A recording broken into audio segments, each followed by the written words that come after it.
नमस्कार, आप देख रहे हैं डीडी न्यूज पर हमारा विशेष कार्यक्रम राष्ट्रमंच, जिसमें आप करते हैं एक बड़े विषय पर बड़ी बहस। मैं हूं लाल चंद्र सिंह और सप्ताह के अंत में हम आपके लिए लेकर आते हैं ये विशेष कार्यक्रम। और आज की जो बड़ी बहस है वो है राजनीति के धुरंधर पर। जी हां, प्रधानमंत्री नरेंद्र मोदी को मिल रही लगातार सफलताओं पर, क्योंकि इसी की बदौलत अब जो उनके धुर आलोचक रहे हैं, ग्लोबल आलोचक भी अब प्रधानमंत्री नरेंद्र मोदी की प्रशंसा कर रहे हैं। दरअसल एक वैश्विक पत्रिका है द इकोनॉमिस्ट, वो माना जाता है कि कई अन्य पत्रिकाओं की तरह वो प्रधानमंत्री नरेंद्र मोदी की प्रखर आलोचक पत्रिका रही है। लेकिन अभी द इकोनॉमिस्ट ने एक लेख छापा है जिसमें पूरा ब्यौरा दिया है कि प्रधानमंत्री नरेंद्र मोदी 2024 के चुनाव नतीजे के बाद से भी किस तरह से लगातार मजबूत ही हुए हैं। क्योंकि 2024 के लोकसभा चुनाव के नतीजे में कुछ सीटें कम हुई थी, भारतीय जनता पार्टी की अपनी सीटें, तो उसको लेकर आलोचक कह रहे थे कि अब तो लगता है ढलान पर है। लेकिन उसके बाद से जिस तरह से बीजेपी को लगातार सफलताएं मिली हैं और तीसरे कार्यकाल में पीएम मोदी ने जितने बड़े बड़े और सशक्त निर्णय लिए हैं, देश विदेश में उनका जिस तरह से बड़ा बड़ा सम्मान हुआ है और सभी सर्वे में जिस तरह चैंपियन बने रहे हैं, अप्रूवल रेटिंग सबसे अधिक रही है, उससे तो यही लग रहा है कि ढलान नहीं बल्कि लग तो यही रहा है कि उठान पर है। और इसीलिए शायद सब जगह पर, देश के अंदर भी और विदेशों में भी, प्रधानमंत्री नरेंद्र मोदी को राजनीति का धुरंधर माना जा रहा है। तो पीएम मोदी का कद लगातार बढ़ रहा है और ये देश विदेश यानी विश्व पटल पर भी और देश में भी बढ़ रहा है। कई देशों में, जैसा कि हमने कहा, कि जो सर्वोच्च सम्मान है वो लगातार मिल रहे हैं, उसकी लिस्ट लंबी होती जा रही है। और 2024 के लोकसभा चुनाव के बाद आप देखिए बीजेपी को कितनी बड़ी बड़ी सफलताएं मिली। कई राज्यों में बीजेपी को शानदार जीत मिली है। और जब कानून की हमने बात की तीसरे कार्यकाल में, वक्फ संशोधन कानून, श्रम सुधार कानून, मनरेगा की जगह पर बीबीजी राम जी, ये तमाम बड़े बड़े कानून भी इसी कार्यकाल में तो पीएम लाए हैं। इसीलिए कहा जा रहा है कि प्रधानमंत्री नरेंद्र मोदी और ज्यादा मजबूत होकर निकले हैं क्या। आज राष्ट्रमंच पर इसी बड़े विषय पर करेंगे बड़ी बहस और इसी को समझने की कोशिश करेंगे। लेकिन सबसे पहले हम आपको बताते हैं कि आज राष्ट्रमंच पर हम सवाल क्या क्या पूछ रहे हैं इस विशेष बहस में, इस विशेष चर्चा में। क्योंकि जो बड़े बड़े सवाल हैं वो कुछ उभर करके आ रहे हैं। सबसे पहला सवाल कि प्रधानमंत्री नरेंद्र मोदी की प्रशंसा इस वैश्विक पत्रिका ने, द इकोनॉमिस्ट नाम की पत्रिका, उसने क्यों की, आखिर क्या ऐसा देखा। और उसी से जुड़ा हुआ एक और सवाल, दूसरा सवाल, कि क्या अब ग्लोबल आलोचक भी प्रधानमंत्री नरेंद्र मोदी के प्रशंसक हो रहे हैं। और यह भी कि 2024 के चुनाव नतीजों के बाद, जिसमें बीजेपी की कुछ सीटें अपनी कम हुई थी, क्या पीएम मोदी और अधिक मजबूत हो गए हैं क्या। चौथा सवाल कि तीसरे कार्यकाल के दौरान प्रधानमंत्री नरेंद्र मोदी को कौन कौन से बड़े सम्मान मिलते रहे, अभी भी मिल रहे हैं, लिस्ट लंबी होती जा रही है। और पांचवा सवाल कि इस तीसरे कार्यकाल में प्रधानमंत्री नरेंद्र मोदी की सरकार ने कौन कौन से बड़े निर्णय लिए हैं। ये लगातार हम आपको पूरे कार्यक्रम के दौरान आपके टेलीविजन स्क्रीन पर दिखाते रहेंगे। और ये जो स्वीकार्यता प्रधानमंत्री नरेंद्र मोदी की बनती जा रही है, क्या इससे कुछ और भी संकेत मिल रहे हैं। जिस तरह की नीति देश के अंदर और विदेशों के मंचों पर, अंतर्राष्ट्रीय मंचों पर प्रधानमंत्री नरेंद्र मोदी ने ली है, उन नीतियों की वजह से यह सफलता मिल रही है। और इसीलिए जो धुर आलोचक रहे थे वो भी, उनके अंदर भी अब स्वीकार्यता बन रही है क्या। आज पूरे कार्यक्रम में इसी पर विशेष बहस करेंगे, बड़ी बहस करेंगे राष्ट्रमंच में, जिसमें हमारे साथ मेहमान जुड़ रहे हैं। सिद्धार्थ यादव जी, भारतीय जनता पार्टी के प्रवक्ता, बहुत बहुत स्वागत सिद्धार्थ जी। अजय वर्मा जी हमारे साथ, कांग्रेस के नेता जुड़ गए हैं, बहुत बहुत स्वागत। अजय वर्मा जी। नमस्कार। हमारे साथ अशोक यादव जी हैं जो समाजवादी पार्टी के प्रवक्ता हैं। स्वागत अशोक जी आपका भी। और समीर चौगांकर सर हैं वरिष्ठ पत्रकार, जो कि हमें और अधिक इस चीज को समझने में मदद करेंगे। स्वागत सर, बहुत बहुत स्वागत आपका भी। बल्कि शुरुआत आप ही से। समीर सर, जो द इकोनॉमिस्ट, मुझे लगता है और भी बहुत सारी बड़ी बड़ी पत्रिकाएं हैं, वो धुर आलोचक रही हैं प्रधानमंत्री नरेंद्र मोदी की। और ये जो आलोचना का सिलसिला है ना, ये 2 दशक से भी ज्यादा लंबा रहा है। अब जाकर के द इकोनॉमिस्ट ने ये चीजें लिखी हैं कि उसके बाद से कैसा कमबैक किया है, यानी कि राजनीति के धुरंधर के रूप में प्रधानमंत्री नरेंद्र मोदी को अब वो भी स्वीकार कर रहे हैं जो उनके धुर आलोचक रहे हैं। समीर सर। देखिए लालचंद जी, इकोनॉमिस्ट ने अगर प्रधानमंत्री मोदी की तारीफ की है, उनकी आर्थिक नीतियों की अगर तारीफ की है, प्रधानमंत्री मोदी के कद को स्वीकार किया है, तो मुझे लगता है कि इकोनॉमिस्ट ने कोई बहुत बड़ा एहसान नहीं किया है जी। इकोनॉमिस्ट ने देखा है कि 2014 से लेके अभी तक प्रधानमंत्री मोदी का जो कार्यकाल रहा है 2025 तक का, और इस कार्यकाल के अंदर अगर किसी देश के प्रधानमंत्री को 28 देशों के सर्वोच्च सम्मान मिलते हैं, और जिसमें मुस्लिम कंट्रीज के देश भी शामिल है कि जहां प्रधानमंत्री नरेंद्र मोदी को सर्वोच्च सम्मान मिलते हैं। और प्रधानमंत्री मोदी जी ने कहा था कि मेरे तीसरे काल में भारत दुनिया की तीसरी बड़ी अर्थव्यवस्था होगा। चौथी तो भारत बन ही चुका है जापान को छोड़ के। और जिस तरीके से प्रधानमंत्री मोदी का कार्यकाल चल रहा है, जिस तरीके से उनके फैसले हो रहे हैं, जिस तरीके से प्रधानमंत्री मोदी का हौसला बुलंद है, मुझे लगता है कि इसी कार्यकाल में जर्मनी को हम पीछे छोड़कर दुनिया की तीसरी बड़ी अर्थव्यवस्था भारत बन जाएगी। और भारत की जो जिस तरीके से ग्रोथ हो रही है दुनिया में, जिस तरीके से भारत का नाम हो रहा है, और ये कहा गया था। और देखिए 2024 के चुनाव के पहले इकोनॉमिस्ट ने भी एक लेख लिखा था फरवरी मार्च के एंड में। तब ये कहा था कि भाई जिस तरीके से प्रधानमंत्री मोदी ने सभी वर्गों के लिए काम किया, और खास बात ये थी उस आर्टिकल में ये लिखा गया था कि जो पढ़ा लिखा तबका है वो प्रधानमंत्री मोदी का प्रशंसक है। कि जबकि दुनिया में क्या सिस्टम है, दुनिया में जो पढ़ा लिखा तबका होता है वो अपने राष्ट्र के प्रमुख नेताओं का विरोधी होता है। लेकिन बोले ये भारत में उल्टा ट्रेंड है कि यहाँ पढ़ा लिखा तबका भी प्रधानमंत्री मोदी का प्रशंसक है। और प्रधानमंत्री मोदी ने जो गरीबों के लिए सबका साथ सबका विकास, और जिस तरीके से 80 करोड़ लोगों को राशन देने का, उनको प्रधानमंत्री आवास में मकान देने का, तमाम वंचित लोगों को, और जो प्रधानमंत्री मोदी ने कहा था कि जिसे कोई पूछता नहीं है नरेंद्र मोदी उसे पूछता है, और जिस तरीके से अंतिम व्यक्ति के लिए प्रधानमंत्री मोदी ने काम किया था, तो सभी लोगों ने प्रधानमंत्री मोदी को जो समर्थन दिया, यही कारण रहा कि तीसरी बार लगातार देश की बागडोर संभाली। और उसके बाद जिस तरीके से निर्णय प्रधानमंत्री मोदी लगातार देते जा रहे हैं। और लालचंद जी, बहुत ज्यादा दूर की बात नहीं करूंगा, अभी तो दावोस के अंदर सारे बड़े बड़े इकोनॉमिस्ट बैठे हुए हैं। दावोस में हमारे देश के भी कई लीडर्स गए, कई मुख्यमंत्री गए। दावोस में भी प्रधानमंत्री मोदी के काम करने की शैली, उनकी आर्थिक नीतियों की तारीफ की गई, और कहा गया कि किस तरीके से तो दुनिया डोनाल्ड ट्रंप के सामने घुटने टेक रही थी, प्रधानमंत्री मोदी ने बिना कुछ कहे भारत के लिए जो इंडिया फर्स्ट की जो नीति है, 140 करोड़ लोगों के हितों की बात है, वो दुनिया के सामने रखी। और आज ही तो बयान आया है फाइनेंस मिनिस्टर का अमेरिका के कि जो 25% हमने टैरिफ लगाया है उसे हम जल्द ही विड्रॉ करेंगे। तो मुझे लग रहा है कि अब दुनिया को लग रहा है कि भारत कहां पहुंच गया है। जी बिल्कुल बिल्कुल, आपने एक तरह से पूरा समअप किया कि आर्थिक क्षेत्र से लेकर राजनीतिक क्षेत्र में आखिर अगर प्रधानमंत्री नरेंद्र मोदी की प्रशंसा द इकोनॉमिस्ट या कोई भी करता है तो वो कोई एहसान नहीं कर रहा, वो उनकी उपलब्धियां रही हैं, उनकी सफलताएं रही हैं, इसीलिए करने को मजबूर हुए हैं। अजय जी, अजय वर्मा जी, आपके प्रधानमंत्री की इतनी ज्यादा प्रशंसा हो रही है कि जो आलोचक भी थे वो भी अब प्रशंसा कर रहे हैं, आपको भी बहुत खुशी मिल रही होगी इससे।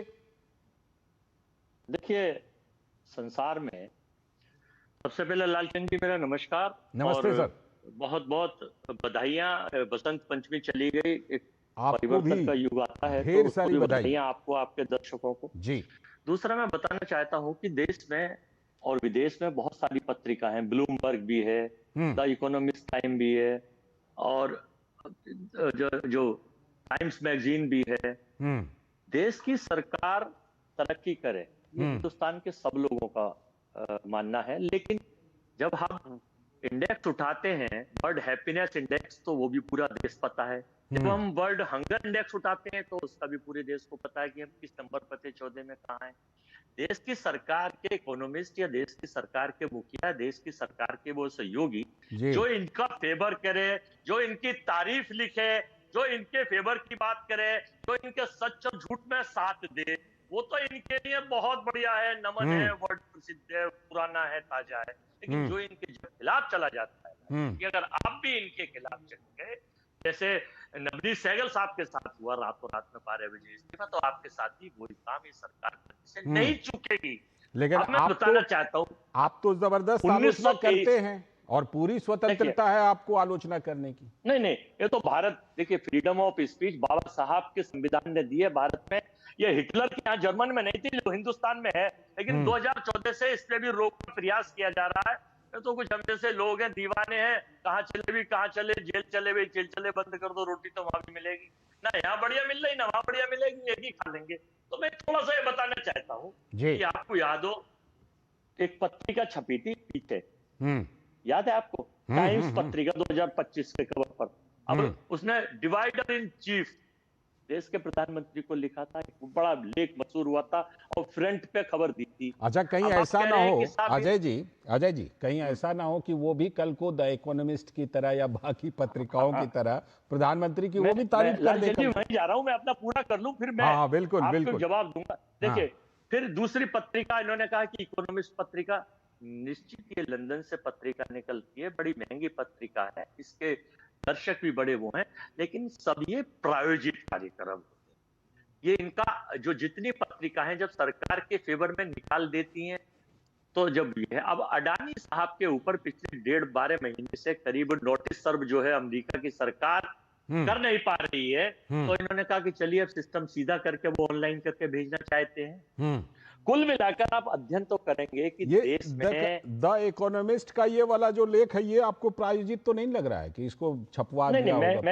मैं प्रायोजित नहीं कह रहा, मैं इकोनॉमिस्ट के लेख की बता रहा हूं कि सरकार की ये नीति कौन सी है कि जब इनके फेवर में आंकड़े कर देते हैं, चाहे वो ब्लूमबर्ग, हालांकि ब्लूमबर्ग के बारे में अगर आप जाने तो ये इसका बेहतर विकल्प है। ठीक है, मैं नहीं कह रहा, आप वर्ल्ड रिव्यू उठाइए एक सेकंड, लेकिन जो इकोनॉमिस्ट ने लिखा है इसकी क्या मजबूरी है, तो इकोनॉमिस्ट वाले बता सकते हैं कि अभी क्या लिखा है, लेकिन जो हाथी के दांत खाने के हो रहे लालचंद जी, और खाने के हो रहे, दिखाने के हो रहे, ऐसा है नहीं। जो ये लिखा गया है, अगर सही फैक्ट्स लिखेंगे तो फिर शंकराचार्य वाला मुद्दा, यहाँ के लाखों करोड़ों रुपए मित्रों के छोड़ दिए उसका मुद्दा, यहाँ के प्रति व्यक्ति आय, प्रति व्यक्ति खर्चे का मुद्दा, यहाँ पर भारत पर सबसे बड़ा कर्ज का मुद्दा, गिरते हुए रुपये का मुद्दा, ये सारी चीजें। यानी कि बिल्कुल आप ये कह सकते हैं कि हाँ, देश में मुद्दे हैं, सारे मुद्दे खत्म नहीं हो गए हैं, सारे मुद्दे कभी खत्म होते भी नहीं है। लेकिन सिद्धार्थ यादव जी, जो अभी अजय वर्मा जी ने कहा कि देखिए ठीक है, लेख लिखा है प्रधानमंत्री की प्रशंसा में, लेकिन कुछ दूसरे भी सर्वे आते हैं, दूसरी भी रेटिंग आती है, चाहे वो उन्होंने किसका हैप्पीनेस इंडेक्स, हैप्पीनेस इंडेक्स का जिक्र किया कि भाई जब उस इंडेक्स में ही हम खुश नहीं है तो प्रधानमंत्री पर लिखे गए लेख में अजय वर्मा जी कितने खुश हो लें जब इंडेक्स ही खुशी वाला नहीं है। सिद्धार्थ जी बताइए। लालजी जी नमस्कार, और नमस्ते सभी दर्शकों को नमस्कार। एक प्रश्न तेजी से जो पूछना चाहिए वो ये है कि जब यूपीए का कार्यकाल था तब हैप्पीनेस इंडेक्स में भारत कहाँ था? पहले पायदान पर था। उससे बेहतर होकर के भारत आया, उस पर अजय जी खामोश रहना चाहते हैं। भारत ने यात्रा कहां से कहां पहुंचाई, ये तो वो वाली बात हो गई, आप चौथी बड़ी इकोनॉमी क्यों है, आप पहली सबसे बड़ी इकोनॉमी क्यों नहीं है? अरे आपके कार्यकाल में तो 11वें पे थे। हम 2004 में 11वें पायदान पर देश की इकोनॉमी को छोड़ करके गए। 2014 में जब वापस एनडीए की सरकार आई तो हम 11वें पे ही थे। आपने तो उसको एक पायदान भी नहीं बढ़ाया। हमने उसको 10 साल में हम 11वें से 14वें पे चौथे पे ले आए, तो आप कहेंगे कि आप उस पे क्यों थे? वास्तविकता लालचंद जी ये है कि कोई अखबार छापे या नहीं छापे, वो भारतीय अखबार हो या विदेशी अखबार हो, इस देश के अंदर सबसे लोकप्रिय देश के नेता और देश के बहुत ही यशस्वी प्रधानमंत्री अगर देश के इतिहास में कहीं अंकित किए जाएंगे तो उसमें आदरणीय प्रधानमंत्री नरेंद्र मोदी जी का नाम निसंदेह लिखा जाएगा। इसमें किसी के छापने के या कहने की आवश्यकता नहीं है। और मैं आपको उदाहरण के लिए बता देता हूं। प्रधानमंत्री मोदी जी पहले वो प्रधानमंत्री हैं जो आजाद हिंदुस्तान में पैदा हुए। वो पहले नॉन कांग्रेस लॉन्गेस्ट सर्विंग प्रधानमंत्री हैं देश के। वो लॉन्गेस्ट सर्विंग प्रधानमंत्री हैं जो किसी नॉन हिंदी स्पीकिंग स्टेट से आते हैं। वो longest serving head of state हैं हमारे देश में, जिनने स्टेट गवर्नमेंट और सेंट्रल गवर्नमेंट को किया होगा। वो अकेले नॉन कांग्रेसी ऐसे प्रधानमंत्री हैं जिन्होंने 2 टर्म अपनी पूरी करी है, तीसरी टर्म को पूरा करने जा रहे हैं। वो ऐसे अकेले नॉन कांग्रेसी प्रधानमंत्री हैं जिनको दूसरी बार जनता ने वापस से चुना। वो ऐसे अकेले नॉन कांग्रेसी प्रधानमंत्री हैं जो अपने बलबूते पर पूरी मेजोरिटी लोकसभा में ला पाए। लंबी श्रृंखला है।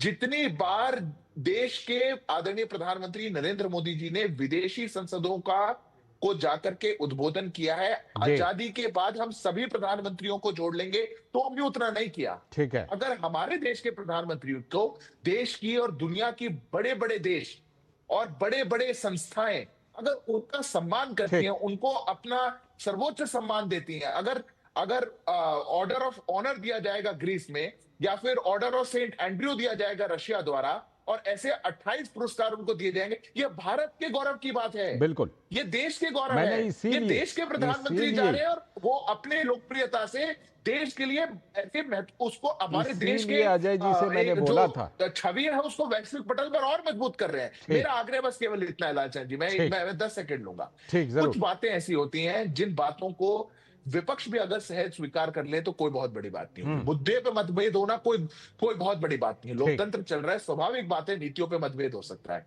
पर देश के प्रधानमंत्री अगर दुनिया में ऐसे देश की प्रतिष्ठा को बढ़ाने का काम कर रहे हैं, ये देश के हर नागरिक के लिए गौरवान्वित करने वाला काम है। विपक्ष को इस गौरव में शामिल होना चाहिए। ठीक, बिल्कुल यही मैंने उनको बोला भी था। अजय जी को मैंने यही कहा था कि प्रधानमंत्री तो हम सभी के भी हैं, आपके भी हैं, इसीलिए हैप्पीनेस इंडेक्स जो है वो बढ़ना चाहिए। लेकिन अजय जी ने कहा कि नहीं, हैप्पीनेस इंडेक्स हमारा नीचा है और नीचे चला गया है। मैं अशोक यादव जी, 2024 का जब चुनाव नतीजा आया अशोक जी, तो जाहिर सी बात है समाजवादी पार्टी के आंकड़े बढ़े और निश्चित तौर पर उत्तर प्रदेश में तो नंबर 1 की पार्टी समाजवादी पार्टी ही बनी बीजेपी को पछाड़ करके।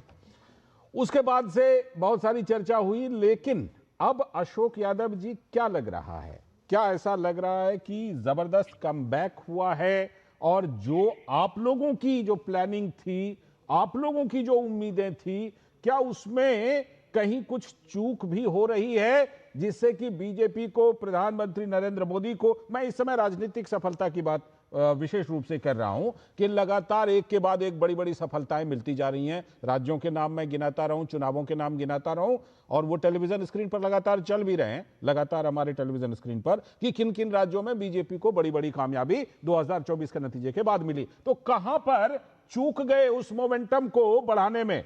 चूक हुई है क्या अशोक जी? नहीं, देखिए, उत्तर प्रदेश में तो बिल्कुल चूक नहीं हुई। उत्तर प्रदेश की जनता ने, जिसकी बात आप कर रहे हैं माननीय मोदी जी की, जिनकी विदेशों में आपने कहा कि इस अखबार में इनकी तारीफ छपी है, तो अगर हमारे प्रधानमंत्री की या हमारे देश की तारीफ अगर विदेश में किसी अखबार में छपती है तो हमारे लिए भी अच्छी बात है, हम भी मतलब उसे खुश होते हैं। हमारा घरेलू पॉलिटिक्स अलग है। लेकिन सवाल ये उठता है लालचंद जी कि आपने कहा कि दिनों दिन मोदी जी का ऑरा बढ़ रहा है, भाजपा बढ़ रही है, लेकिन अगर उन्हीं की कॉन्स्टिट्यूंसी काशी की बात अगर कर लिया जाए तो 2024 के लोकसभा चुनाव में 3,27,000 वोट खुद मोदी जी के कम हो गए, जो जिसके बारे में अभी हमारे भाजपा के साथी कह रहे थे कि तारीफों के पुल गढ़ रहे थे, तो उनके खुद के कॉन्स्टिट्यूंसी में 3,27,000 वोट कम हो गए 2019 की तुलना में। अच्छा, दूसरी बात उनकी देखिए कितना तेजी से उनका कद बढ़ रहा है कि तीसरे टर्म में 2 बैसाखी पे आ गए, एक नीतीश बाबू, एक चंद्रबाबू। उसके बाद की बात हो रही है अशोक जी, जो लेख है ना वो उसके बाद मिली राजनीतिक सफलता के तहत कमबैक करने वाले पर वो लेख फोकस्ड है द इकोनॉमिस्ट का। जी जी जी, जो 2024 में जो हुआ, नतीजे जो आए, वो तो हम बता ही रहे हैं कि ये हुआ था।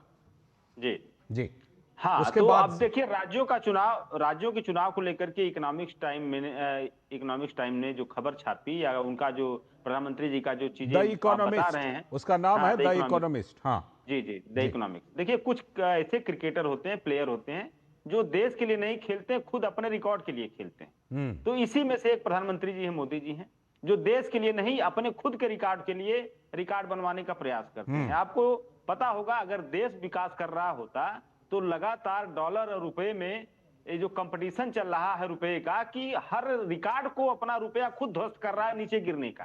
अभी तक तो रुपया गिरता था तो प्रधानमंत्री की गरिमा बड़ी तेजी से गिरती थी 2014 के पहले, लेकिन 2014 के बाद पता नहीं कौन सा जादू हो गया कि रुपया लगातार गोता लगा रहा है, प्रधानमंत्री की गरिमा उतने तेजी से बढ़ रही है। सिद्धार्थ जी का जवाब बनता है इस पर, सिद्धार्थ जी का जवाब बनता है। सिद्धार्थ जी कुछ कंट्रास्ट दिखा रहे हैं वो, देखिए कंट्रास्ट में कुछ कुछ तो फैक्चुअली ठीक है, हालांकि वो 2024 के नतीजे के पहले के हैं कि प्रधानमंत्री के चुनाव जो उनका क्षेत्र है, लोकसभा क्षेत्र, वाराणसी के आंकड़े दे रहे हैं, यूपी का आंकड़ा मैंने दिया, कुछ आर्थिक मुद्दे भी हैं, चाहे रुपए की कीमत वगैरह, एक कंट्रास्ट दिखा रहे हैं अशोक जी आपको। लालचंद जी मेरी बात अभी पूरी हाँ, आप पहले पूरी कीजिए। अच्छा 10 सेकंड में पूरी कर रहे हैं, फिर सिद्धार्थ जी। हाँ, पहले अशोक जी। देखिए मुझे भी कुछ बताना था।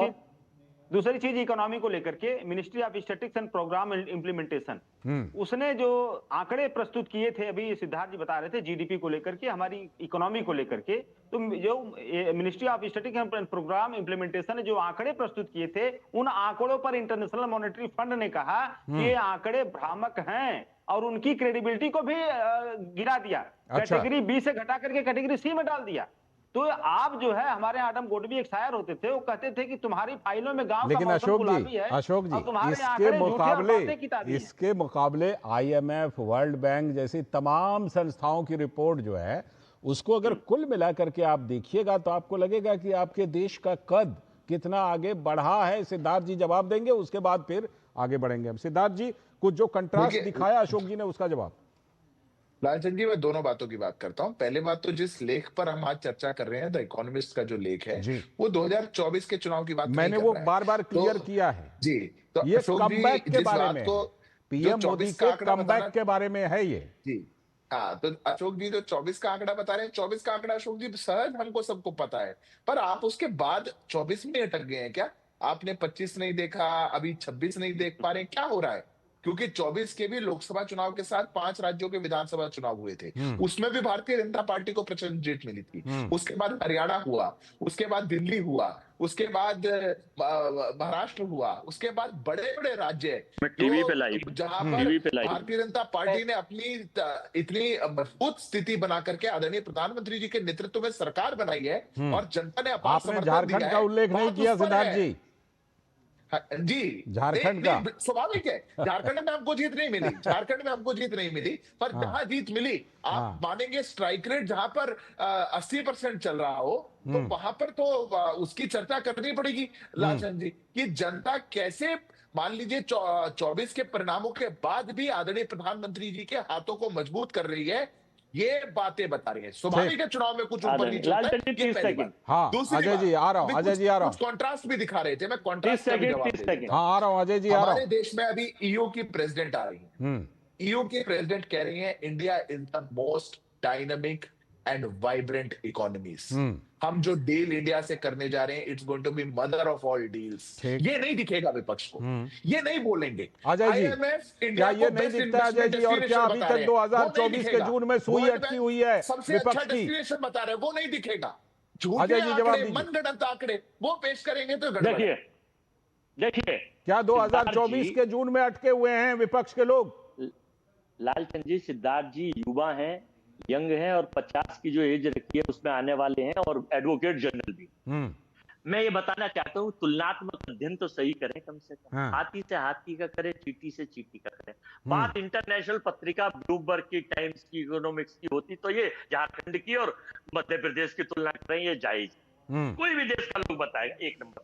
दूसरा नंबर, ये पूछ रहे थे मुझसे कि वर्ल्ड हैप्पीनेस इंडेक्स की क्या पोजीशन थी 2014 में। 120 the India was the rank 111 यानी 111 आउट ऑफ 158 कंट्रीज। और इनके टाइम में 2025-26 में कह रहे रैंकिंग तो गिरी है हैप्पीनेस में। 147 कंट्री में हम 118वें नंबर पर हैं।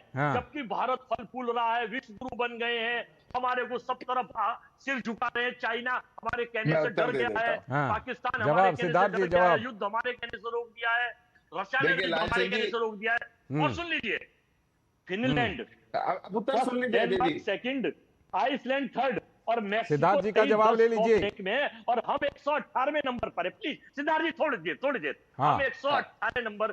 जहां हंसी खुशी खत्म हो जाएगी, वहां पे टाइम्स मैगजीन का या इकोनॉमिस्ट का या ब्लूमबर्ग की कोई वैल्यू नहीं रहेगी। ये पूछो कि हम किस तरह से जगत गुरु शंकराचार्य का अपमान कर रहे हैं। एक आंकड़ा गिनाना आप भूल गए, 11वें नंबर से हम 4थे नंबर पर आ गई है हमारी अर्थव्यवस्था, वो आंकड़ा आप भूल गए। उसे आप बिल्कुल, मैं आपकी सुन लीजिए, मैं आपकी किसी बात को नहीं भूल रहा।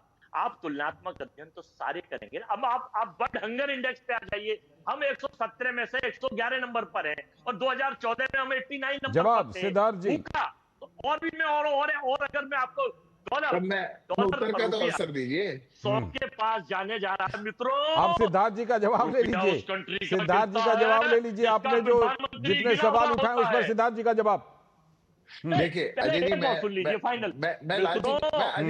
आपने सवाल उठाया उसी का जवाब दे रहा हूँ, पिनपॉइंटेड दे रहा हूँ, उसके बाद और पूछ लीजिएगा, कोई बात नहीं है। छलांग लगाने जा रहा है लालचंद जी, इसके बारे में इनकी क्या राय है? और भारत के पास जो 2,55,000 बता रहे हैं, सुनिए तो सही, वो बता रहे हैं, सुनिए, जवाब दे रहे हैं, उस पर इनकी क्या राय है? दे रहे हैं जवाब। सिद्धार्थ जी पढ़े सिद्धार्थ जी का जवाब, शास्त्री है, एडवोकेट जनरल है, सिद्धार्थ जी का जवाब। अब जवाब सुनिए। हाँ ठीक ठीक, सिद्धार्थ जी का जवाब। लालचंद जी, पाकिस्तान के अंदर जहां 400 रुपए किलो आटा मिल रहा है और 600 रुपए लीटर पेट्रोल मिलता है, उसका इंडेक्स बढ़िया है, वो हमसे उसका इंडेक्स हमसे ज्यादा अच्छा हो जाता है, वो हमसे हंगर इंडेक्स में बेहतर है। पाकिस्तान से ही करेंगे, क्योंकि जनरल असीम मुनीर और पाकिस्तान इनका प्रायोजित कार्यक्रम है। आपने कोई प्रश्न पूछा, आप 10 मिनट बोलते रहे, उसके बाद उत्तर सुनना पड़ेगा। ये अन्याय है अजय जी। अजय जी, ये तरीका नहीं हुआ ना डिबेट का। अजय जी, जो सवाल आपने उठाया उसका जवाब तो ले लीजिए सिद्धार्थ जी से। सिद्धार्थ जी आपकी बातों का जवाब दे रहे हैं, जवाब सुन लीजिए। पता है अजय जी, ये तरीका नहीं हुआ डिबेट का। आपने 10 मिनट बोला, मैं 10 सेकंड बोला हुआ, आप उसके बीच में बोल रहे हैं। अजय जी, आप ही के सवालों का जवाब दे रहे हैं सिद्धार्थ जी, आप ही के सवालों का जवाब। हम विश्व गुरु अभी लालचंद जी, आपको या तो इनका फेडर डाउन करिए, नहीं तो मैं ऐसे बात ठीक है आप दीजिए सिद्धार्थ जी, आप जवाब दीजिए सिद्धार्थ जी, आप जवाब दीजिए। जवाब नहीं दे सकता लालचंद जी, मैं इनके ऊपर नहीं अजय जी थोड़ा सा रिलैक्स कीजिए, अजय जी थोड़ा सा रिलैक्स कीजिए।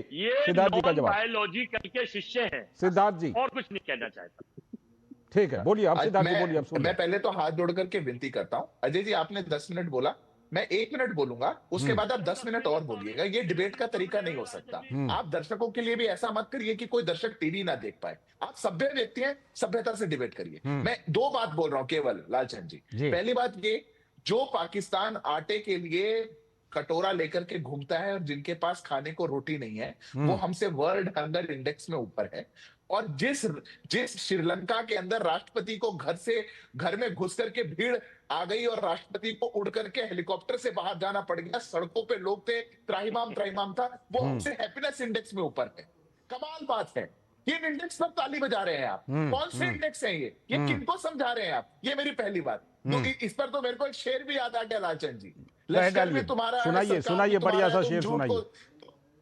लश्कर भी तुम्हारा है, सरकार तुम्हारा है, तुम झूठ को सच लिख दो, अखबार तुम्हारा है। इन्हीं के इंडेक्स अपनी बात लिख देंगे, अपनी कहानी को लिख देंगे। ये पहली बात।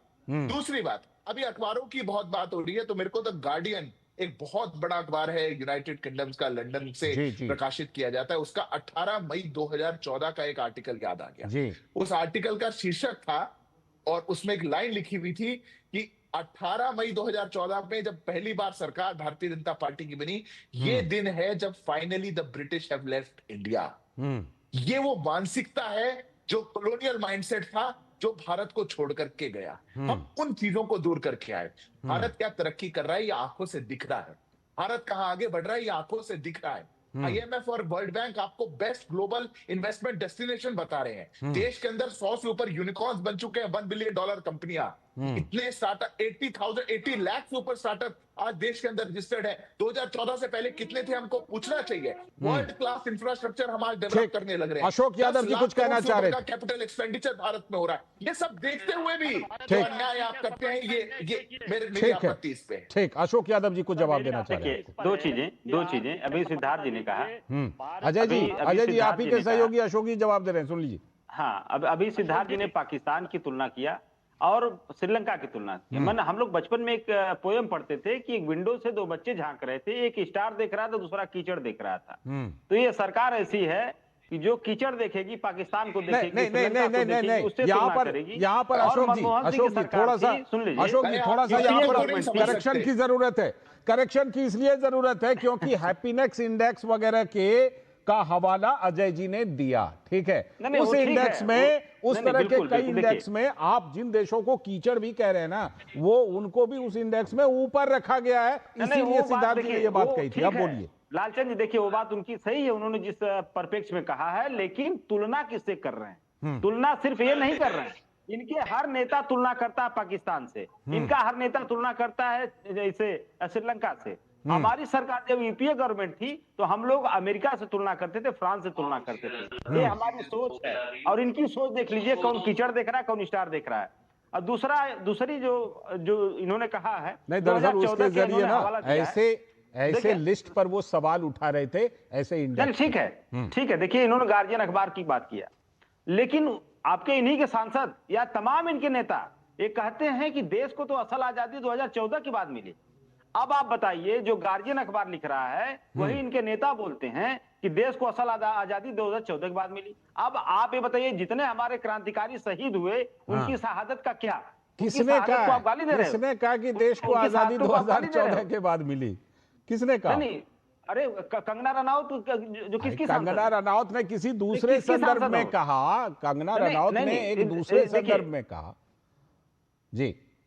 नहीं, देखिए ये सब चीजें हट करने वाली हैं। और आप जो है देश की अर्थव्यवस्था की बात कर लिया जाए, ये किसी से छुपा नहीं, जो आंकड़े मैं बोलूंगा किसी से छुपा नहीं है। 55 लाख करोड़ का विदेशी कर्ज था इस देश के ऊपर, आज कितना हो गया? 4 टाइम्स मोर, लगभग 200 करोड़ से ज्यादा का विदेशी कर्ज आज हमारे देश के ऊपर है, जिसकी इकोनॉमी की तारीफें कर रहे हैं कि हमारी 4th इकोनॉमी है पूरे। अरे इकोनॉमी तो देश की जनता की होती है भाई। जब देश की 82 करोड़ जनता, लालचंद जी, 2 वक्त की रोटी के लिए 5 किलो राशन पर डिपेंड है, उस देश की अर्थव्यवस्था को आप कह रहे हैं वर्ल्ड 4th लार्जेस्ट। 25 करोड़ से भी ज्यादा लोग गरीबी रेखा से बाहर कैसे निकले फिर, ये बताइए। देखिए ये सब एमपीआई का एक इनका स्टैंडर्ड है, multi dimensional poverty index. MPI एक इनका जो इन्होंने पैरामीटर्स बनाई थी, उसके तहत ये कहते हैं कि 25% लोगों को गरीबी रेखा से बाहर निकाल दिया। ये सारे आंकड़े 25 करोड़ से भी ज्यादा। हाँ, कि तुम्हारे फाइलों में गांव का मौसम गुलाबी है, अच्छा, तुम्हारे वादे झूठे और बातें किताबी। ठीक है, ये सारी चीजें मैंने 2 लाइन के शेर में कह दिया। ये सारे आंकड़ों की बाजी करिए लालचंद जी, इसके अलावा कुछ नहीं है। सारी की सारी स्थिति जो हमारे देश की जनता की है, आज उसके पॉकेट में पैसे नहीं है, आज उसको दर दर की ठोकरें खानी पड़ रही है। इसीलिए मैं इस पर जवाब लूंगा, जवाब सिद्धार्थ जी का भी। अजय जी भी कुछ कहना चाह रहे हैं, लेकिन पहले जरा समीर जी के पास मैं चलता हूं, उसके बाद फिर आप सभी आ रहा हूं। अजय जी बस थोड़ी देर में बस समीर आपको वैसा ही नजर आएगा, तो जैसा है वैसा ही नजर आएगा। सिद्धार्थ जी और मोदी जी, आप आईना बदलते हैं, बदलते रहिए। क्या बात है, आज शेर का जवाब शेर से दिया जा रहा है। मैं लौटता हूं, लेकिन पहले समीर जी 3-4 फैक्टर हैं जो कि आज हमने अपने प्रोग्राम में उठाया भी है और लगातार हम दर्शकों को दिखा भी रहे हैं। देखिए 2014 के बाद से जितने भी 2014 के बाद जिस तरह एक सफर रहा, उठान पर रहा, उसके बाद 2024 में सीटें कम हुई, ये बात सच है, उसकी हम बार बार उसका जिक्र भी कर रहे हैं। लेकिन उसके बाद से जो राजनीतिक सफलता बीजेपी को बड़ी बड़ी मिली, और उसमें जो प्रधानमंत्री नरेंद्र मोदी की बड़ी भूमिका, सबसे बड़ी भूमिका रही, वो एक तरफ। दूसरी तरफ आप देखें जितने भी सर्वे होते हैं उसमें जो अप्रूवल रेटिंग है प्रधानमंत्री नरेंद्र मोदी का सभी वैश्विक नेताओं में सबसे ऊपर होता है। फिर आपने कई देशों से मिले सर्वोच्च सम्मान का भी जिक्र किया। ये सारे के सारे जो आंकड़े हैं, उसके बाद तो ये स्वीकार करने में किसी को परहेज नहीं होनी चाहिए कि लगातार प्रधानमंत्री नरेंद्र मोदी खुद भी मजबूत हो रहे हैं। अपनी सरकार, उनके सरकार के बड़े बड़े फैसले, वक्फ कानून संशोधन हो, वीबी राम जी हो, या फिर श्रम कानूनों में सुधार हो, और भी बहुत सारे बड़े फैसले, जीएसटी सुधार वाला जो है वो सब, तो ये इसमें तो कम से कम किसी को अब कोई इसमें आपत्ति नहीं होनी चाहिए कि मजबूत तो हो रहे हैं प्रधानमंत्री मोदी, उनकी सरकार, उनकी पार्टी। लालचंद जी, आपने जिक्र करा कि तीसरे टर्म में प्रधानमंत्री मोदी को 240 सीटें मिली, पूर्ण बहुमत नहीं मिला जी। लेकिन उसके बाद यह भी जिक्र किया जा सकता है कि जितनी सीटें भारतीय जनता पार्टी को मिली उतनी पूरे विपक्ष को मिलकर भी नहीं मिली। ये बात सच है, ये भी सच है। ये भी जिक्र किया जा सकता है कि तीसरी बार कांग्रेस को लगातार 100 सीटें भी नहीं मिल पाई। और अभी तो समाजवादी पार्टी के प्रवक्ता कह रहे थे कि उत्तर प्रदेश में समाजवादी पार्टी नंबर 1 बनी है लोकसभा चुनाव में। हाँ, बिल्कुल बनी है, लेकिन उसके बाद जो उपचुनाव हुए 9 सीटों के, उस पर क्या हुआ, उधर की कौन हार गया, मिल्कीपुर जिस अयोध्या की ये जीत करते रहे फैजाबाद सीट की, अवधेश प्रसाद को लेकर लोकसभा में अखिलेश यादव टांगे टांगे साथ में घूमते रहते हैं। उसी मिल्कीपुर में उनके बेटे की क्या स्थिति रही, वो भी अशोक यादव को ध्यान रखना चाहिए। उसके बाद जितने विधानसभा चुनाव हुए हैं 2024 के लोकसभा के बाद, उसमें भारतीय जनता पार्टी का प्रदर्शन कैसा रहा है। अभी बीएमसी के अंदर, अभी महाराष्ट्र के अंदर 29 नगर निगम के चुनाव हुए, हम वो भी बता वहां रहे हैं पर कि क्या विधानसभा प्रदर्शन चुनाव के साथ रहा है। साथ स्थानीय तो निकाय मुझे लगता है चुनावों कि में भी ये जबरदस्त प्रदर्शन रहा है। भारतीय जनता पार्टी का लगातार प्रदर्शन जो है वो सुधरता ही जा रहा है। आप देख लें, बिल्कुल सही बात है। लोकसभा के चुनाव में अगर जनता से कोई ऐतिहासिक भूल हुई तो जनता ने उसका प्रायश्चित किया ना। जनता ने उसका प्रायश्चित किया सभी विधानसभा चुनाव के अंदर। भारतीय जनता पार्टी को भी चाहे वो हरियाणा का चुनाव हो, चाहे वो महाराष्ट्र का चुनाव हो, चाहे वो दिल्ली का चुनाव है, तमाम विधानसभा चुनाव हो, देश की जनता ने इसका प्रायश्चित किया है। तो प्रधानमंत्री मोदी के कार्यशैली में 2014 से लेकर 2019 से लेकर 2024, ठीक है, इस पर हम बाकी लोगों को भी प्रतिक्रिया लेंगे। 2014 में काम कर रहे थे, जिस गति से वो 2019 में 330 सीटों के साथ काम कर रहे थे, और अभी भी 240 सीटों के साथ वो उसी गति से काम कर रहे हैं। क्या प्रधानमंत्री मोदी की गति में कहीं कमी आई है काम करने की? मुझे लगता है कि विपक्ष को यह भी देखना चाहिए जब वो इस चीजों को जिक्र करते हैं। और मुझे लगता है कि जिस तरीके से प्रधानमंत्री 24 घंटे 7 दिन लगातार काम कर रहे हैं, भारतीय जनता पार्टी जिस तरीके से काम कर रही है अपने संगठन को लेकर, संघ जमन स्तंभ जिस तरीके से काम कर रहा है, उसका परिणाम अभी पश्चिम बंगाल में, तमिलनाडु में, केरल में, आसाम में और पांडिचेरी में भी देखने को मिलेगा, मुझे लगता है। जी ठीक है। इसीलिए आज हम ये बड़ी बहस कर रहे हैं कि राजनीति के क्या धुरंधर हैं प्रधानमंत्री नरेंद्र मोदी। ये बात तो प्रमाणित होती जा रही है। फिलहाल वक्त है एक ब्रेक का, और ब्रेक के बाद जब लौटेंगे तो सभी के पास एक बार फिर से जाएंगे और ये बात करेंगे कि जहां इतने आंकड़े हैं वहां पर आखिर विपक्ष को भी स्वीकार कर लेने में क्या परेशानी है। करेंगे इस पर बात ब्रेक के बाद। LIC युवा प्रोफेशनल्स के लिए लाए हैं नवजीवन श्री। करें नियमित प्रीमियम का भुगतान, जीवन बीमा का आनंद लें, प्राप्त करें प्रीमियम के प्रतिशत पर गारंटीकृत एडिशंस, अपने वित्तीय लक्ष्यों के अनुरूप मैच्योरिटी पर गारंटीकृत धनराशि पाएं। मौजूदा पॉलिसी धारकों के लिए आकर्षक अतिरिक्त लाभ आज ही खरीदें। टिंग टिंग, अम्मा मैसेज। मैं आपके मौसा के चाचा का नाती का पोता, शादी का कार्ड मैसेज में भेजा है, डाउनलोड करिए और आशीर्वाद दीजिए। मैं तो आपको जानती भी नहीं, फिर भी शादी का कार्ड खोलूं? मैं मूर्ख नहीं हूँ। क्या बात है अम्मा। UPI कहता है अगर कोई अनजान नंबर से फाइल या लिंक भेजे तो क्लिक मत करो और कहो मैं मूर्ख नहीं।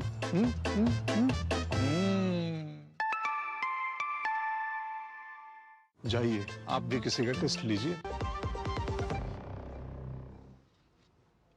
स्वागत है ब्रेक के बाद। आप देख रहे हैं राष्ट्रमंच पर बड़े विषय पर बड़ी बहस, और आज है बड़ी बहस कि राजनीति के धुरंधर प्रधानमंत्री नरेंद्र मोदी और इसकी वजह से जो उनकी लगातार सफलताएं रही हैं, उपलब्धियां रही हैं, इसीलिए यह कहा जा रहा है कि 2024 के चुनाव नतीजे के बाद प्रधानमंत्री ने जबरदस्त कमबैक किया है। और इसीलिए जो धुर आलोचक रहे हैं, बड़े बड़े आलोचक, वो भी इस बात को स्वीकार कर रहे हैं।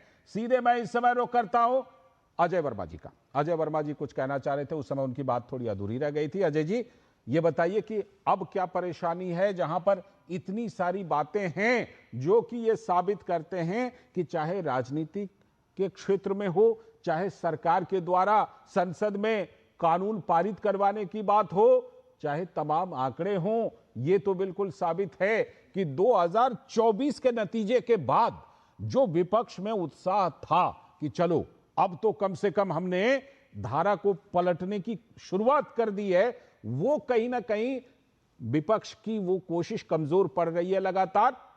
अजय जी देखिए लालचंद जी, मोदी जी के कार्यकाल में पहले वर्ष में भारतीय जीडीपी 7.5 की दर से बढ़ी थी जब 14 में आए।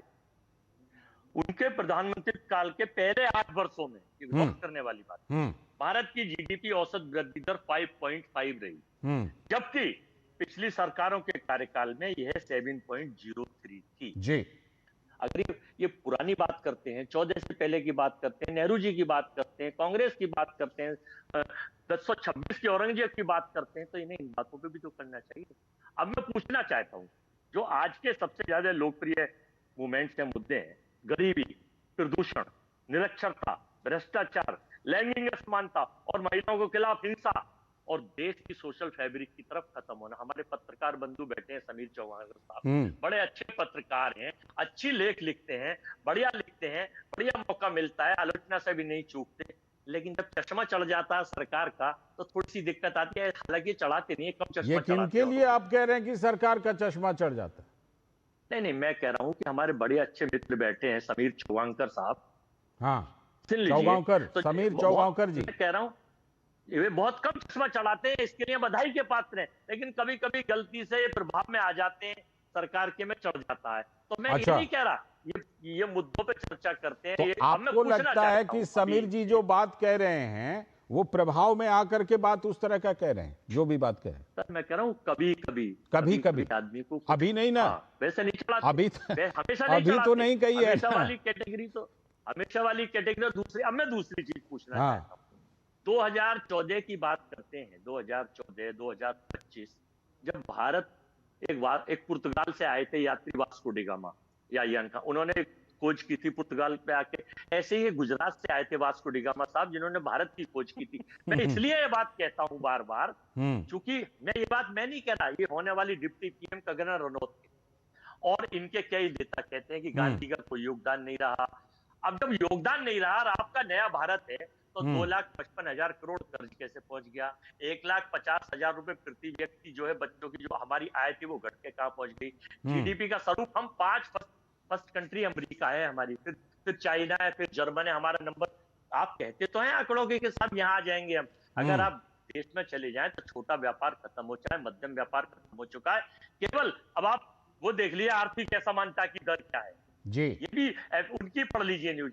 देश का 99%, 1% लोगों के पास 45 से 47% पैसा है और बाकी 99% के पास 63 से 65% पैसा है। ये कब से हुआ? आर्थिक असमानता की दर चल ही रहा, अभी चल रहा है 2025 और 26 की बता रहा हूं। अच्छा, भारत में अरबों करोड़ों लोग देश की नागरिकता छोड़कर, हिंदुस्तान से छोड़कर क्यों दूर जा रहे हैं? हर महीने और हर साल के आंकड़े उठाइए, क्यों जा रहे हैं? अगर यहाँ बहुत निराशाजनक तस्वीर रख करके आप डरा रहे हैं हम लोगों को। नहीं सर, तीसरी चीज मैं बताना चाहता हूं कि आखिर सिद्धार्थ यादव जैसे पढ़े लिखे यंग युवा प्रवक्ता पाकिस्तान और बांग्लादेश का उदाहरण क्यों देते हैं? इसलिए तो आपने उस इंडेक्स का उदाहरण दिया था ना, तो उस इंडेक्स की विश्वसनीयता पर सवाल उठाने के लिए उन्होंने इन देशों का नाम तो वर्ल्ड हैप्पीनेस इंडेक्स के नाम लिए थे 5 कंट्रियों के, आइसलैंड और मैक्सिको, उसका तो उन्होंने जिक्र नहीं करा। पाकिस्तान और अमेरिका कहां से आ गया? पाकिस्तान और बांग्लादेश वो इसलिए अच्छा, चलिए सिद्धार्थ जी ही जवाब देंगी। सर फाइनल कर रहा हूँ, फाइनल लालचंद जी। हाँ, लीजिए। वो इसलिए आ गया कि घुसपैठियों का जो इनका नया पाठ्यक्रम चुनावों से पहले आता है वो बांग्लादेश से शुरू होता है, और मुस्लिम हिंदू कब्रिस्तान शमशान पाकिस्तान वो पाकिस्तान से शुरू होता है। तो इसलिए देश की सोशल अभी तो देखिए कहीं से हिंदू मुस्लिम कुछ हुआ ही नहीं है, आप खामखा हिंदू मुस्लिम बोल रहे हैं। कहाँ अभी किसी ने किया है? किसी ने नहीं किया। अरे सर ये रोज पूरे प्रोग्राम में पहली बार आपने हिंदू मुस्लिम बोल दिया, कहीं कुछ नहीं हुआ है। नया पाठ्यक्रम है इनका, रोज इनका टारगेट ये है, इन पे यही किताब लिख के आती है कि पाकिस्तान से तुलना करना और बांग्लादेश से करना। अमेरिका से क्यों नहीं कर रहे? चाइना से क्यों नहीं कर रहे? ब्रिटेन से क्यों नहीं कर रहे? जर्मनी से क्यों नहीं कर रहे? आर्थिक अर्थव्यवस्था पर जवाब दे। सिद्धार्थ जी दे रहे हैं जवाब, आप दे रहे हैं सिद्धार्थ जी जवाब दे रहे हैं। सिद्धार्थ जी जवाब दे दीजिए। सिद्धार्थ जी की आवाज नहीं आ रही, सिद्धार्थ जी जरा अनम्यूट कीजिए तो।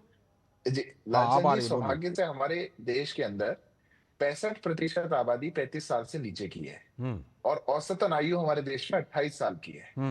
तो जिनको झूठ बैठा करके बताना चाह रहे हैं जी, वो देश का युवा इनका झूठ खरीदेगा नहीं, क्योंकि बहुत आसान है।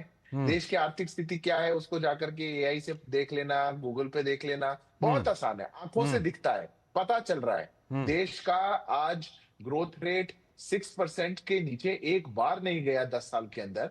जिनके कार्यकाल में यह हालत थी कि 4%, 3% का ग्रोथ रेट हो और डबल डिजिट की इन्फ्लेशन हो, वो आज इन्फ्लेशन जब 3%, 4% पे और ग्रोथ रेट 8% पे चल रहा हो, वो प्रश्न उठाएंगे जी। मुझे समझ नहीं आता ये किस छवि को दिखाना चाह रहे हैं, कौन सी बात को बताना चाह रहे हैं। आज देश के अंदर जो देश की जीडीपी, देश का ग्रोथ रेट, देश के अंदर अनएम्प्लॉयमेंट बहुत बातें करी। क्या है अनएम्प्लॉयमेंट की दर? क्या है बेरोजगारी दर?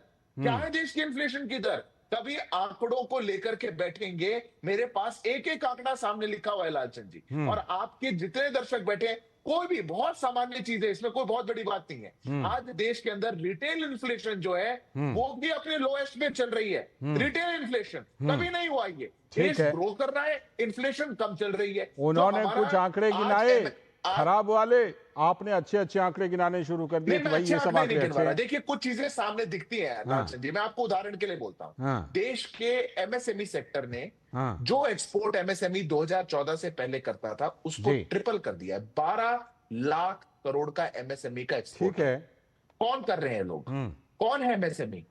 आज देश के टियर 2 टियर 3 सिटीज के अंदर देश में स्टार्टअप्स बन रहे हैं और नए नए बच्चे और बच्चियां निकल करके जोमेटो स्विगी ब्लिंकिट बना रहे हैं।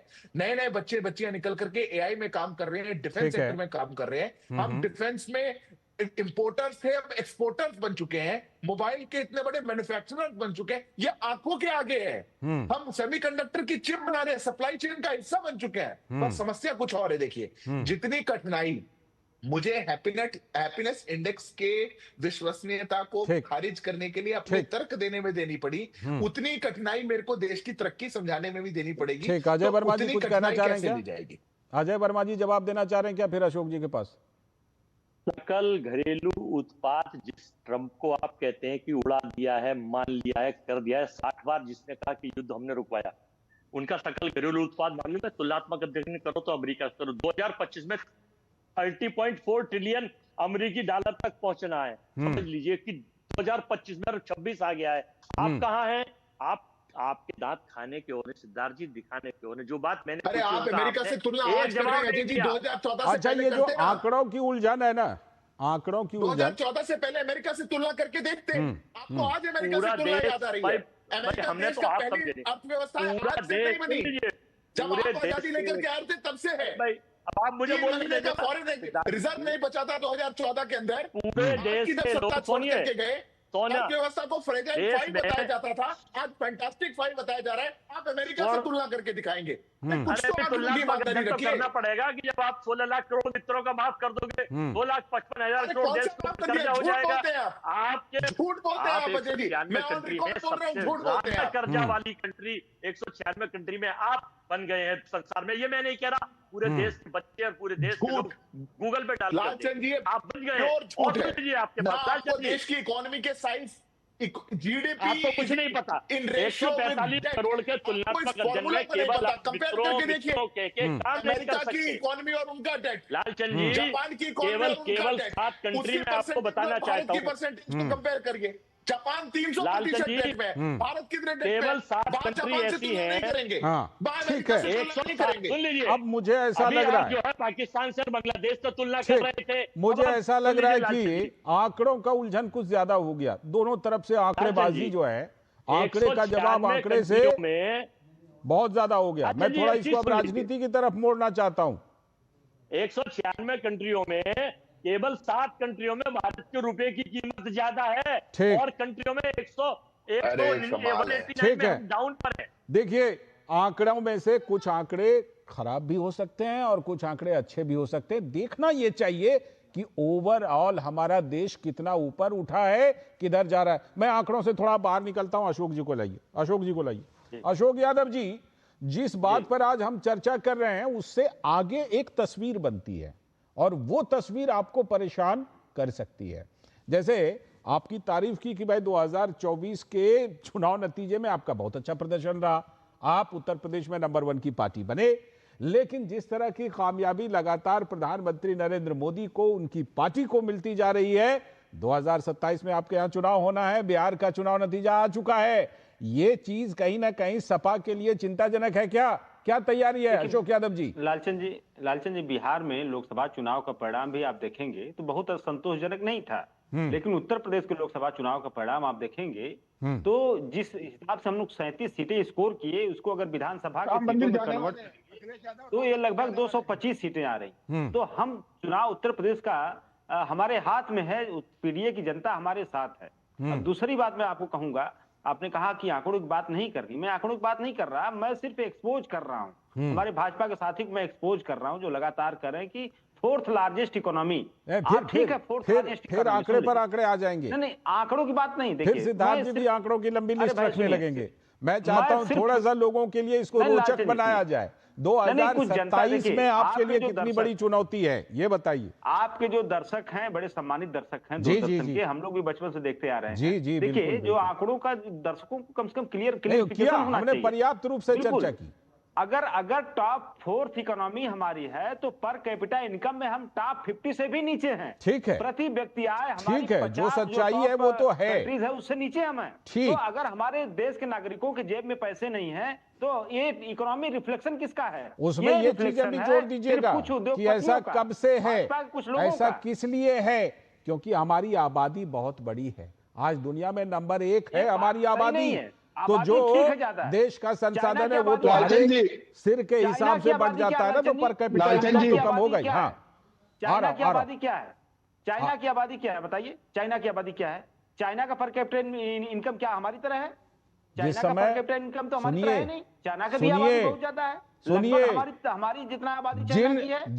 जिन समय में, जिन दशकों में हम यहां पर जाति और धर्म के नाम पर उलझे हुए थे और गठबंधन की सरकार आती थी जाती थी, वही वो दशक हैं जिसमें चाइना ने जबरदस्त छलांग लगाई है। अदरवाइज समीर जी भी इसकी पुष्टि करेंगे। आज से सिर्फ 20-25 साल पहले, समीर जी 25-30 साल पहले भारत और चीन में इतना बड़ा गैप तो नहीं था, कम से कम आर्थिक उपलब्धियों के मोर्चे पर। लालचंद जी, 1980 में भारत चाइना से आगे था। यस, उसके अशोक जी जो बात आप कह रहे हैं ना, वो इसी गठबंधन सरकार की दौर में, और जब अलग अलग तरह की ये जो एक बार फिर से बात होती है ना, तुम कौन जो जातो भाई, तुम कौन जातो भाई, ये जो है कम से कम प्रगति के रास्ते पर हमें नहीं ले जाएगा। समीर जी, लालचंद जी आप पूछ रहे समाजवादी पार्टी की तैयारी, तो समाजवादी पार्टी ने 2027 की तैयारी शुरू कर दी। अखिलेश यादव इटावा में भव्य शिव मंदिर बनवा रहे हैं, और सुना है कि अब वो राम मंदिर के दर्शन भी सपरिवार करने जाने वाले हैं, तो उनको आशीर्वाद चाहिए। हाँ, बिल्कुल। और जिन धर्मगुरु पर लाठियां तक चार्ज करवा दी थी, उन धर्मगुरु को समर्थन देकर आशीर्वाद भी ले रही है अशोक यादव जी की पार्टी। समीर सर, नहीं, देखिए लालचंद जी, देखिए, जिस सत्ता को, योगी सत्ता को जनता ने इतना ताकतवर बनाया, वह योगी सत्ता महादेव की सत्ता को परास्त करने पर उतारू है। ये सनातन की सत्ता को परास्त करने पर उतारू है। इससे ज्यादा अहंकार क्या हो सकता है? और इस अहंकारी योगी सत्ता को 2027 में जनता ने ताकतवर बनाया, इनकी ताकत छीनने जा रही है। अशोक जी, महादेव की सत्ता को चुनौती दे, मुझे लगता है सिद्धार्थ जी फिर ये कहेंगे कि ये अशोक जी कह रहे हैं जिनकी पार्टी ने वहां पर जो है राम मंदिर के कार सेवकों पर गोली चलवा दी थी, और जिन स्वामी जी का समर्थन कर रहे हैं उन स्वामी जी पर भी लाठी चलवा दी थी। उस अधिकारी को राम मंदिर ट्रस्ट का अध्यक्ष बनाए हुए, पहले तो वहां से हटाएं उनको, तब ना हम हमारे ऊपर सवाल करेंगे। अशोक जी, मुलायम सिंह यादव ने जो ऐतिहासिक गलती की थी, तो अखिलेश यादव राम मंदिर जाके दर्शन करके माफी मांग ले कि भाई मुलायम सिंह ने जो गोलियां चलाई थी उस सरयू नदी को खून से लाल कर दिया था कार सेवकों को, कल्याण सिंह जी ने अखिलेश किया यादव था। जाके माफी मांग ले, हिंदू समाज अखिलेश यादव को माफ कर देगा। लेकिन अखिलेश यादव क्या जाएंगे हिंदू समाज करने? अशोक यादव यहाँ बता दे जाने वाले हैं अखिलेश यादव कब जाएंगे? सनातन को अगर सच में समर्थन देते हैं तो कल्याण सिंह जी ने जो काम किया वो कर लेते। अशोक जी, ऐसा है लालचंद जी, जिस तरह से सनातन के नाम पर, हिंदुत्व के नाम पर इतनी बड़ी ताकत आपने बटोरी, उसी सनातन के रखवाले के ऊपर आप लाठी चला रहे हो। इससे ज्यादा शर्मनाक क्या हो सकती है? इस पर जवाब जो कि भगवान शिव के स्वरूप होते हैं, इस पर जवाब बनता है, भगवान शिव के रिप्रेजेंटेटिव होते हैं, और साक्षात भगवान शिव के रिप्रेजेंटेटिव को आप मतलब लाठियों से मार, जिम्मेदारी के साथ कहता हूँ, शंकराचार्य जी पर जो लाठी बांधने की बात करी जा रही है वो 2026 की नहीं है, 2015 की है, जब इनकी सरकार लाठी बांध रही थी। अच्छा, सड़कों पे दौड़ा के उनकी शंकराचार्य जी को मार रही थी। हमारे नहीं कर रहा, माफी मांग लिया, कोई नहीं कर रहा। अपडेट होने नियमों का पालन होना है या कुछ और होना है। रही बात आपकी, मुलायम सिंह जी तो गौरव काके कहते थे कि एक बार नहीं 10 बार चलवाऊंगा, लाठी भी चलवाऊंगा और गोली भी चलवाऊंगा, और अखिलेश जी जो उनके सुपुत्र हैं वो आज भी राम मंदिर में नहीं जा पा रहे, आज भी संकोच है। उसी प्रदेश में उन्होंने मुख्यमंत्री रहे, उसी प्रदेश में केदारेश्वर चुनाव लड़ते महादेव हैं का और भव्य और वहां दिव्य अयोध्या मंदिर में बन रहा है। मिले मुलायम केदारेश्वर महादेव का भव्य और दिव्य मंदिर बन रहा है। ठीक है, आप आइए हमारे देखिए देश की राजनीति, देश के अर्थव्यवस्था, मैं ये कहता हूं मुद्दे खत्म नहीं हो गए हैं। आंकड़े कुछ पक्ष में भी हैं और कुछ कमजोर आंकड़े भी हैं, इससे भी इनकार नहीं करना चाहिए। लेकिन कुल मिलाकर के 2024 के नतीजे के बाद जो विपक्ष ने उम्मीद की थी, उसके बाद से प्रधानमंत्री नरेंद्र मोदी, उनकी पार्टी ने जैसा कमबैक किया है उससे ऐसा लग तो रहा है। हाँ, चलते चलते कर लीजिए छोटी सी टिप्पणी अजय जी। अब 2024 से 2025 के बाद ईडी, सीबीआई, एक्सआरआई, चुनाव आयोग, इनकम टैक्स, आईटी, पुलिस, प्रशासन और अडानी, सुप्रीम कोर्ट ने तोता किस समय बोला था? ये रिजल्ट तो इससे भी ज्यादा और खतरनाक। सुप्रीम कोर्ट ने तोता किस समय बोला था? मुलायम सिंह जी ने किसके बारे में कहा था कि ये हमारे पीछे सीबीआई छोड़ देती है? कौन सी सरकार? शुक्रिया, किसी और दिन करेंगे, किसी और दिन इस पर बड़ी बहस करेंगे। बहुत बहुत शुक्रिया आप सभी का राष्ट्रमंच पर जुड़ने के लिए और इस बड़े विषय पर बड़ी बहस करने के लिए। एक बात तो बिल्कुल साफ है कि प्रधानमंत्री नरेंद्र मोदी, उनकी सरकार, उनकी पार्टी को लेकर 2024 के चुनाव नतीजे के समय विपक्ष ने जो अंदाजा लगाया था वो तो गलत साबित हो रही है। और उस चीज को आंकड़े भी कहते हैं, हर तरह के राजनीति के आंकड़े, अर्थ जगत के आंकड़े, सम्मान सर्वे, सब कुछ ये कहते हैं। इसीलिए देश और विदेश जो ग्लोबल आलोचक भी थे ना, वो भी प्रधानमंत्री नरेंद्र मोदी के कमबैक को स्वीकार कर रहे हैं। आज के राष्ट्रमंच में इतना ही। पूरी टीम को दीजिए अनुमति। नमस्कार।